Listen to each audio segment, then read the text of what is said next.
Preterm బేబీస్కి ఉన్న problems ఏంటి?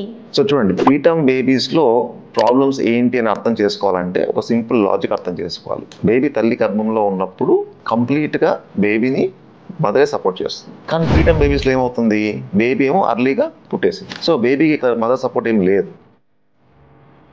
Plus మనం బయట నుంచి తనకు సపోర్ట్ చేయాలి. ఇంకొకటి, యాక్చువల్గా బేబీ కరెక్ట్ టైంకి పుడితే ఆర్గాన్ మెచ్యూరిటీ, బేబీ తనను తానే సపోర్ట్ చేసుకోవాలి. బేబీస్ అర్లీగా పుట్టారు కాబట్టి ఆర్గాన్ మెచ్యూరిటీ సరిగా ఉండదు. ఈ మెచ్యూరిటీ లేకపోవడం వల్ల కూడా చాలా ఇష్యూస్ వస్తాయి. మనం సిస్టమ్ వైజ్ చూస్తే సపోజ్ బ్రెయిన్ తీసుకున్నాం, బ్రెయిన్ మెచ్యూరిటీ సరిగా లేదు, ఏమవుతుంది మనకు యాప్నియా ఆఫ్ ప్రీ మెచ్యూరిటీ అంటే బ్రీతింగ్ ఇష్యూస్ కొన్నిసార్లు వస్తాయి, లేదా బ్రెయిన్ లో బ్లీడింగ్ అయ్యే అవకాశం ఉంటుంది. సపోజ్ ఇప్పుడు కళ్ళు తీసుకున్నాం అనుకోండి, అందులో రెటీనా అనే ఒక పొర ఉంటుంది. సో దాంట్లో మనం రెటినోపతి ఆఫ్ ఇమెచ్యూరిటీ అంటాం, ఇది వచ్చే అవకాశం ఉంటుంది. ఇంకా కొద్దిగా లంగ్స్ తీసుకున్నాం అనుకోండి, లంగ్స్ మెచ్యూరిటీ కూడా సరిగా ఉండదు. సో వాళ్ళకు బ్రీతింగ్ డిఫికల్టీస్ ఉంటాయి.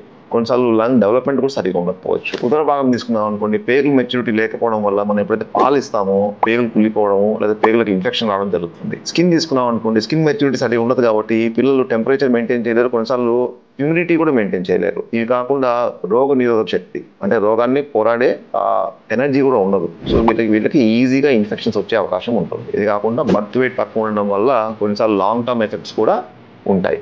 ఇలా ప్రీటర్మ్ బేబీస్లో ఇమ్మెచ్యూరిటీ వల్ల వచ్చే ప్రాబ్లమ్స్ చాలా ఎక్కువ.